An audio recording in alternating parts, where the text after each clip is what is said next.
best things, Carlos, is I've known you for over 10 years. Yes. Yeah. And I remember the early days. And we've grown together as friends, seen each other, supporting each other in different ways.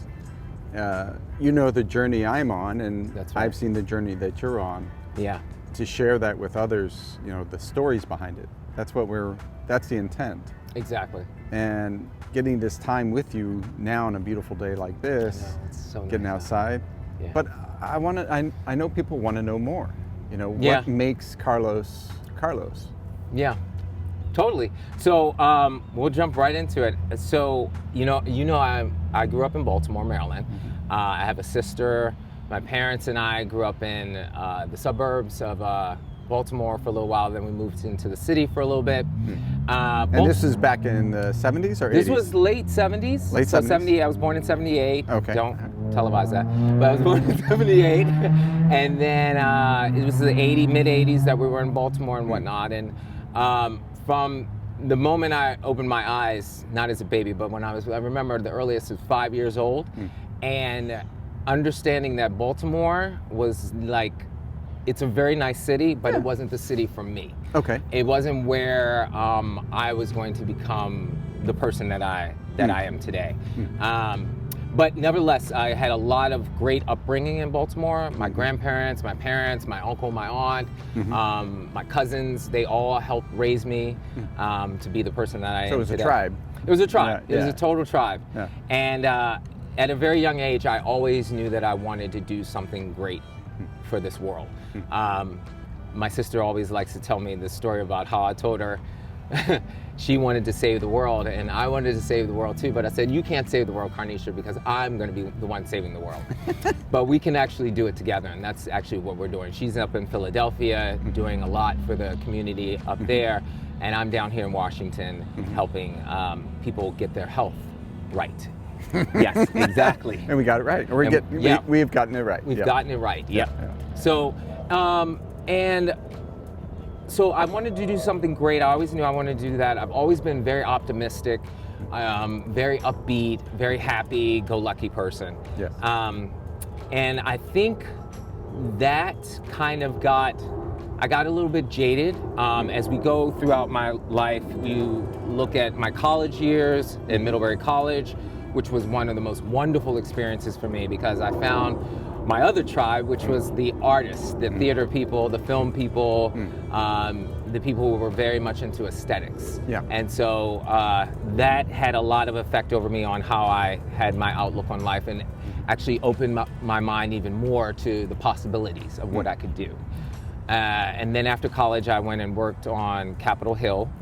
Yeah, for 10 years. It was an amazing experience at first. I was actually there I think 1 year, or year and a half in, 9/11 happened, things changed, the world got a little bit more serious. Capitol Hill is a very serious place. It was and after I look back on it, it was a little too serious for me because if you know me. Yeah, I can imagine you wearing a suit, but sitting around other suits that are like Congress people. Yeah, it was. Unless you're really acting very well. Well, I was a theater major in school, so it was actually a theater major and political science major. I was a double major, okay. So it was actually a great combination. Yeah. Actually. Okay. And it's a funny thing. I remember going to Capitol Hill with my uncle when I was 14 years old, and I remember sitting around going, my God, this place is so boring. Like C-SPAN was on, the House floor was on, and I would be like. Oh my God, my uncle would be so serious, but then my uncle's a very like jovial person as well. So, I look back on it and I said, he did it and why couldn't I do it? So I spent a number of years, 10 years up there. I had an amazing boss. His name was Rob Andrews. He was from Camden, New Jersey, the second or first poor city actually at that time. And he really wanted to do a lot of good things. So this again was a great influence for me because I saw a person he's very intelligent. He was a lawyer, he went to Cornell, but he had a good sense of humor too. And that's what made it actually very tolerable. Yes.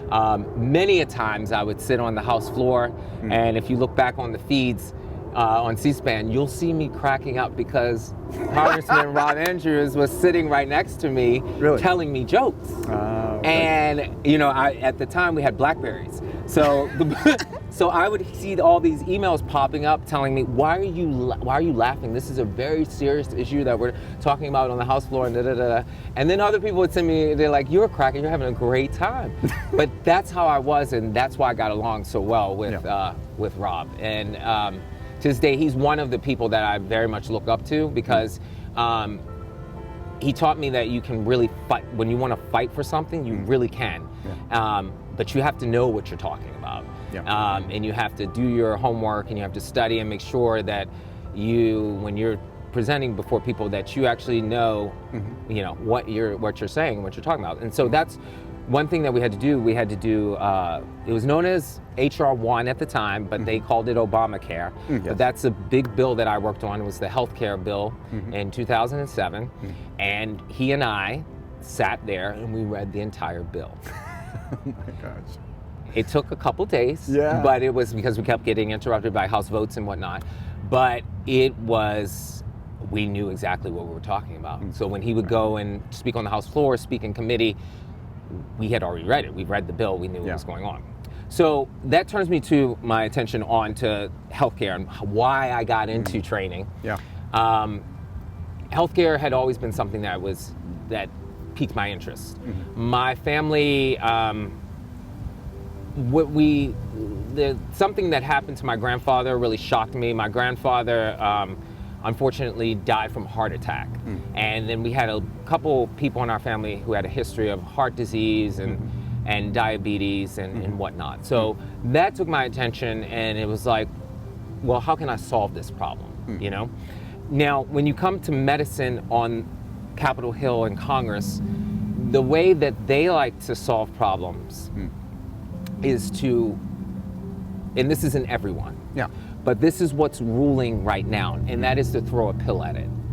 Okay. Yeah. They throw a pill at it and solve the problem, or throw millions of dollars at it to solve the problem. I think the healthcare problem is very easy to solve as long as the correct data is being promoted. Yeah.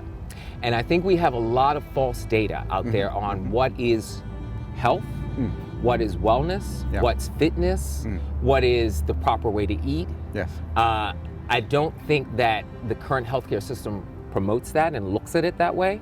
I can tell you because I sat there for several years and looked at healthcare bills and proposals. And when we went to go write the healthcare reform bill, we only allocated, we being the House Representatives and the Senate, $100 million to preventative medicine. Aw. Yeah, I know, right? That's cute. Yeah, right. It's very, very cute, right? But I can tell you, I sat there and I watched members, like my own boss, wanted more money to preventative health. But they were stopped. And then we know who they were stopped by, the lobbyists who did not want that to occur because they wanted more money to be put towards their vested interest. Yeah, to prove or to make themselves relevant to the conversation even. That's right, yes. But the problem is, it's like, to use a Hillary Duff term, it's like trying to fit a square into a circle, right? That Hillary Duff isn't like, I just remember the song "Let the Rain Fall Down." That's why I remember that. But she's not the person who created that. But that's what a lot of healthcare providers are trying to do. And there's only one right way to do things. There's thousands of wrong ways to do things. But there's only one right way to do things. And so I remember leaving Capitol Hill a little bit jaded about the world in general. Like, can it really be fixed? Seems like special interests are in control, and what the hell can I do about it? So I left. I spent a year looking at what I wanted to do. I started working at a boutique small personal training company, and that's where I met you. Yes, that's right. And at first I was just in admin, and then I started learning how to become a trainer. And I loved it. Yeah. And I had several clients. You were one of my clients. We did some great work. Yes. And then I ended up going and working for Washington Sports Club here, became a sales manager, and then eventually Vita Fitness. But during that time, I always remember two of my old clients, Julie and you, contacted me and said, are you ever going to train again? And I said, no, I'm in sales. Yeah, I'm working I for a know. gym. I know. Remember? What are you thinking? Yeah, I was like, yeah, I'm working for gyms, and I don't know. And you're like, no. Why don't you think about doing that again? And so we did. Yeah. And we've been going ever since. Yeah. Like, it's just continued on. And you can just like tell me what did you find to be the most helpful and useful thing when So we started training? For myself, first of all, I had gotten to a point where I was unhealthy enough to feel it, Yeah. right? Sometimes you don't know the difference, and it's a gradual thing, right? Mine was born on lack of sleep, poor nutrition, not exercising, because I'm, naturally, I put everything in what I do for my patients, neglect myself. It's Sure. classic. But what I found in you was, I'd had other trainers. I know you probably think that's not possible. But what I found in you was a difference that you had a quality of, you genuinely were interested in me as a person. You didn't see me as, okay, you're going to do this routine and you're going to follow everything that everybody I've trained before has done. Yeah. You listened, you empathized with my situation, you understood where I was coming from, and then you were persistent. Yeah. I think, I certainly going to other places, there are plenty of gyms, other, organizations that provide this level of personal training, and they promote it and market it and all these things. At the end of the day, I just no connection, and no opportunity to do more than just you're not just my personal trainer. Right. You're my friend. That's right. You're part of the family. That's right. And that's true for everything that that really inspires me to want to do more. Look at you, and you're healthy. Yeah. It's a role model. So I'm Yeah. like, well, I'm not going to be like the Adonis that Carlos Well, is, but That's I can. hashtag keto Adonis. Thanks. Yeah. But it was just there has to be a connection Yeah, for sure. for anything, and I felt that certainly was transformative to me, makes me want to do these things more. But it's also seeing you on your journey. It's inspiring that you have consistently made changes in yourself to Yeah. get you right where you need to be. That's right. And that's just great to be part of it. Yeah. It's exciting, Yeah. Yeah. Otherwise, especially in this society where everybody's about consuming or who's got this flash or that sort of thing, Right. pizzazz on social media, Yeah. it's not real. Yeah. And thank you very much for that. That's one thing that I hope that all of my clients and know that a lot of my clients see is that I do empathize, that I do care, that I actually am interested in them. Yeah. Because if I'm not interested in them, they're going to be able to tell them I'm not interested in them, and they're not going to want to train with me anymore. But I genuinely have, and this is something, it's very interesting because when I was a kid, I can look back and admit, yeah, I was a little bit about myself, right?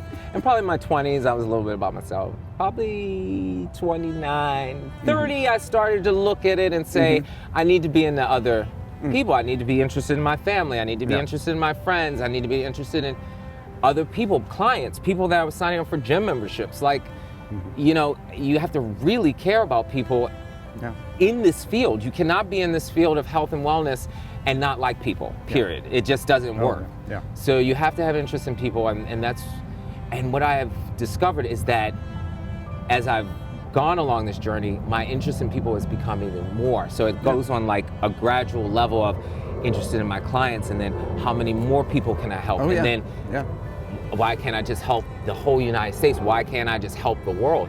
And so my mind goes into this very lofty, great ideas about just helping the entire planet, and that's how I've always thought. I mean, even for myself, Yeah. I'm an introvert. Yeah.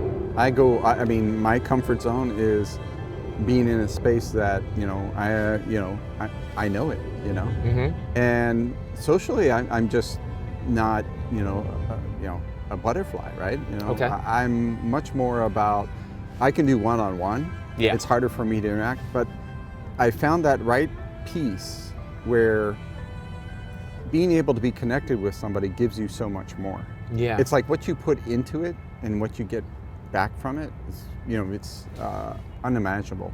That's right. And to think of it as like, by nature, I'm a carbon copy of my dad. We are cut from the same stone. Right. He always would give his shirt off his back for somebody without That's even awesome. anybody asking. He used to take care of people, and that's in my DNA. Sure. So in that sense, just as much as I struggle with being an introvert, that connection, I know that's where I really cherish those things. Yeah. And I would say it's given me, and I can imagine you can see this, the transformation that you see with your patients or your clients inspires you. Yeah, right? it does. Yeah. Yeah, it really does. And then so when you do your own things, it's like, yeah. Dr. Brown did that. So That's no, I mean, no. I mean, we, before the pandemic, we lost 30 pounds with you, right? Was it 30? Maybe. Almost. Wow. Yeah, Yeah. we're close to 30 pounds. Yeah, it was close to 30, and it was a huge amount of body fat percentage too, yeah. which was key because That's ridiculous. I know, yeah, but it's funny because my methodology has evolved over the years too, as the industry has evolved. Because there is, and what I've found is that many trainers that I've come across, and this isn't all of them, but many think that the way that a person loses weight is to beat a person's body into the ground. Take them through a boot camp class, take them to a high intensity workout, not a high intensity interval training workout. There's a distinction between that, because interval training gives you rest. Yes. High intensity training, you're just going like, it's, you're just going like an Energizer bunny. However, you can't do that to somebody who's 30, 40 years old, who's been beating up their body their entire lifetime. And then you think that beating it up and putting more stress and more inflammation on it is going to help them do that at all. Yeah. So with the my method evolved, and it's also, and I know that you do this too, with your own craft, is you read articles, you read journals, you constantly are re-educating yourself and getting the latest and greatest out there. Oh yeah. And what I knew 10 years ago, I'm kind of like, he's an idiot. But but it's also learning from people too. That's right. What people can do, and it's the connections with people. Like, what is their own belief of what healthy is? That's right. And that takes time. And that's why you can't rush it. It's just got to come naturally. That's right. And a big thing is, if you start to ask people, and sometimes I get a little bit of back off, meaning people like, why are you asking me that? When I ask them definitions of words, right? What's the definition of healthy to you? And they'll look at me and they'll be like, healthy is healthy, It's like, no, it's not. It's actually, there's actually words that describe what healthy is and what fitness is. And these things, basically, I've looked it up in the dictionary. Healthy means that a body that is disease-free and fit, like in a paraphrase form. That's what healthy is. So if you've got disease going on, then your body's not healthy. So then you've got to get your body to a state where it can start to heal itself. And I think a lot of people they just don't know that the body is actually a very powerful machine, that it can actually heal itself. But you have to give it the proper nutrients, the proper vitamins, the proper minerals, good amount of sleep, proper exercise. Get rid of the sugar, which is the issue, or that's the common denominator of a lot of diseases, in my opinion, that I've seen. So, and I think that this knowledge is so powerful that it can actually change the whole dynamic of the healthcare system. You're gonna get, and I know we've already seen resistance. There's resistance throughout the whole history of America, and going back even further than that, resistance to that. Well, physicians used to smoke and used to be on advertisements saying, these Marlboros are good for you. That's right. Like, oh, really? Okay. Yeah, and now we see the result of that. And I think the way that we change the discussion or the way that we move the point of view more towards what we're doing in preventative medicine and fitness and health is to educate people about Yes. what's going on. Yeah. It's not about going and attacking, No.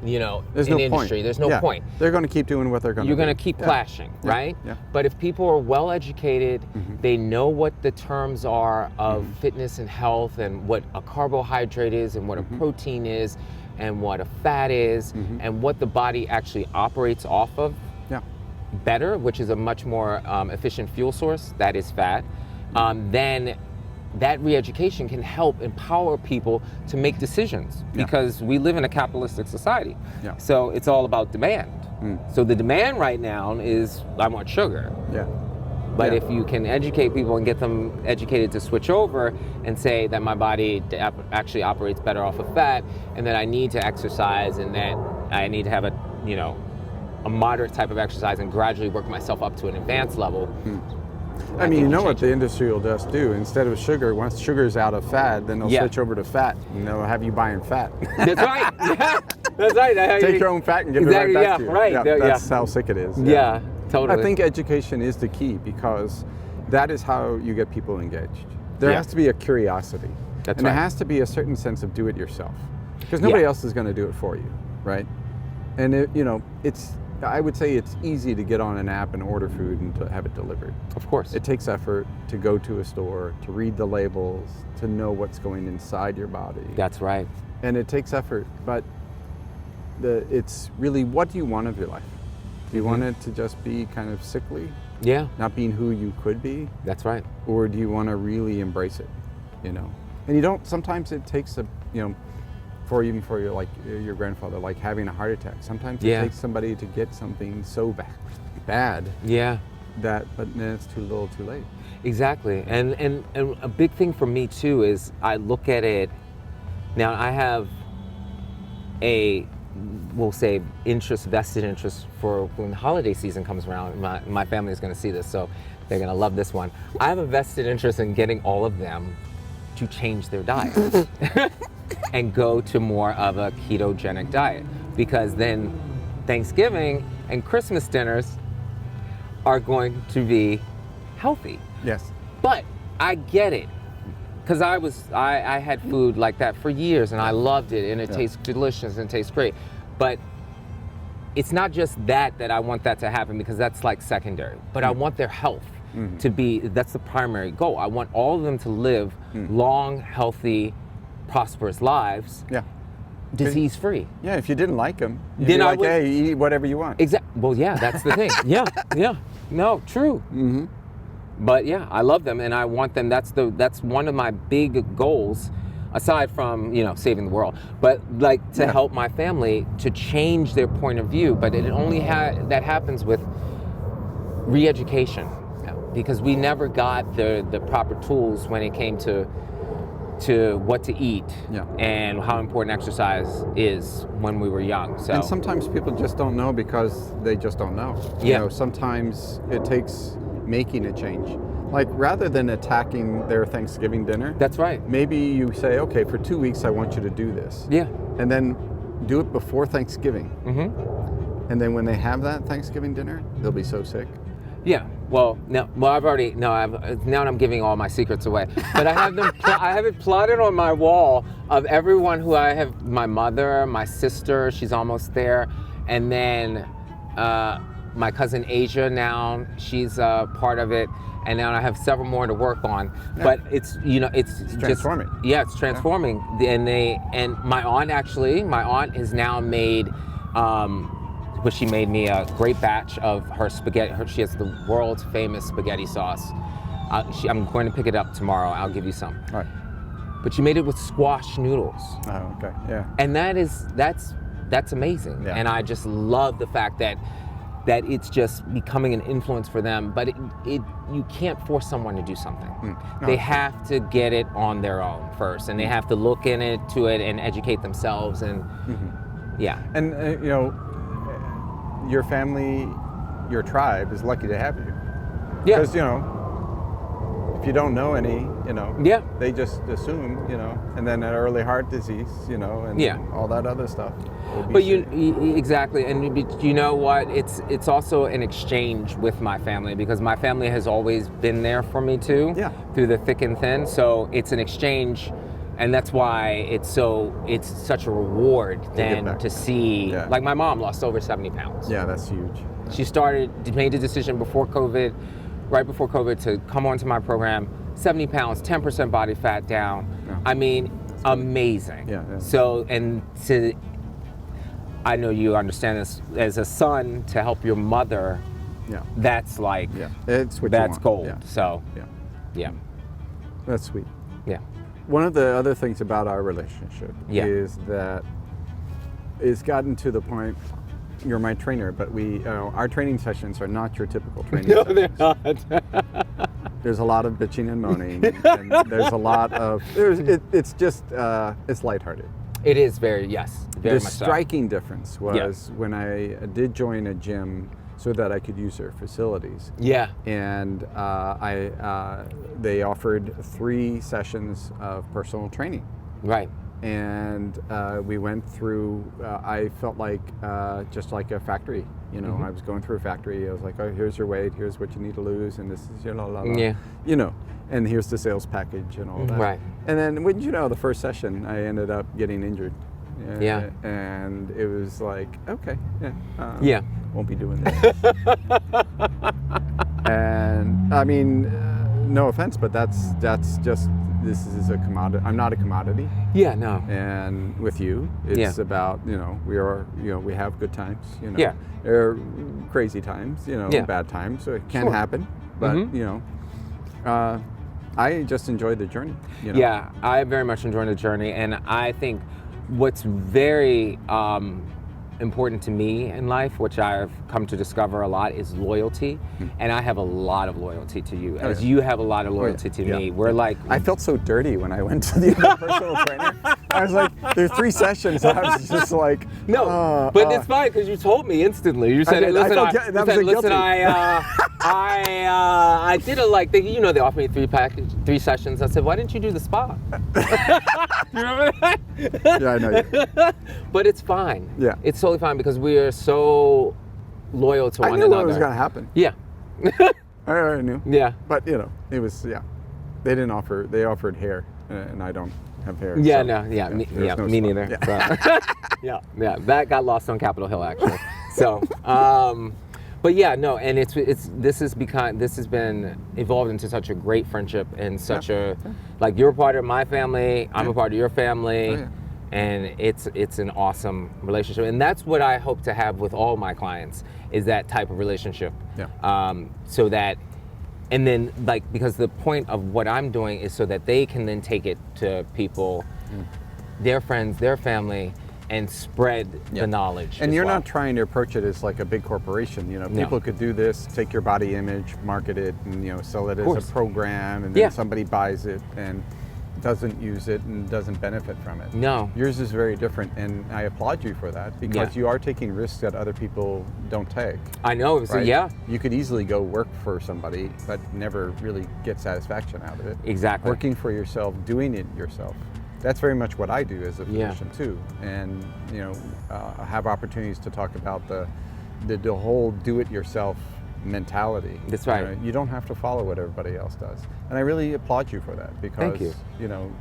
If you worked at Vita, it probably would be very different. Yeah, Or some other sports club. And it's different, because they because what gets lost in translation, I think everyone creates something, right?